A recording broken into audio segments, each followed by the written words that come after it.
வணக்கம். Hitech news TV செய்திகள். விருதுநகர் மாவட்டம் சிவகாசி அருகில் துலுக்கன்குறிச்சியில் பிரசித்தி பெற்ற வாழைமர பாலசுப்பிரமணிய கோவில் அமைந்துள்ளது. இந்த கோவிலில் திருக்கார்த்திகை முன்னிட்டு வாழைமர பாலசுப்பிரமணிய கோவிலில் சொக்கப்பன் கொளுத்தும் நிகழ்வு நடைபெற்றது. இந்த கோவிலில் குழந்தை வரம் வேண்டியும் உலக நன்மைக்காகவும் விவசாயம் செழிக்கவும் கடன் பிரச்சினை தீரவும் கோவில் வளாகத்தில் சிறப்பு யாக பூஜைகள் நடைபெறுவது வழக்கம்.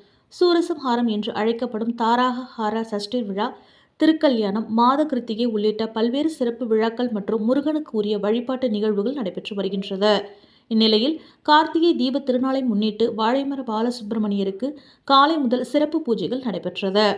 முன்னதாக பால், பன்னீர், தயிர், இளநீர், சந்தனம், பஞ்சாமிர்தம், திருநீறு உள்ளிட்ட 21 வகையான திவ்ய பொருட்களால் சிறப்பு அபிஷேகங்கள் நடைபெற்றது. பின்னர் சிறப்பு அலங்காரம், சிறப்பு பூஜைகளும் நடைபெற்றது. இந்நிகழ்ச்சியில் சுற்று வட்டாரத்தை சேர்ந்த பக்தர்கள் ஏராளமானோர் அபிஷேகம் மற்றும் பூஜை நிகழ்ச்சியில் கலந்து கொண்டு வாழைமர பாலசுப்பிரமணியரை தரிசனம் செய்தனர். கோவிலின் கோபுரத்தில் மகா தீபம் ஏற்றப்பட்டது. சிறப்பு அலங்காரம் செய்யப்பட்டு பல்லக்கில் தூக்கி வலம் வந்தனர். பின்னர் கார்த்திகை தீபத்தை ஏற்றியதுடன் சொக்கப்பன் கொளுத்தி வேல்வேல் முருகா, வெற்றிவேல் முருகா, முருகனுக்கு அரோகரா கோஷம் எழுப்பி முருகனை வணங்கினர். இதற்கான ஏற்பாடுகளை கோவில் கமிட்டி நிர்வாகிகள் சிறப்பாக செய்திருந்தனர். நிகழ்ச்சியில் கலந்து கொண்ட பக்தர்கள் அனைவருக்கும் அன்னதானம் வழங்கப்பட்டது.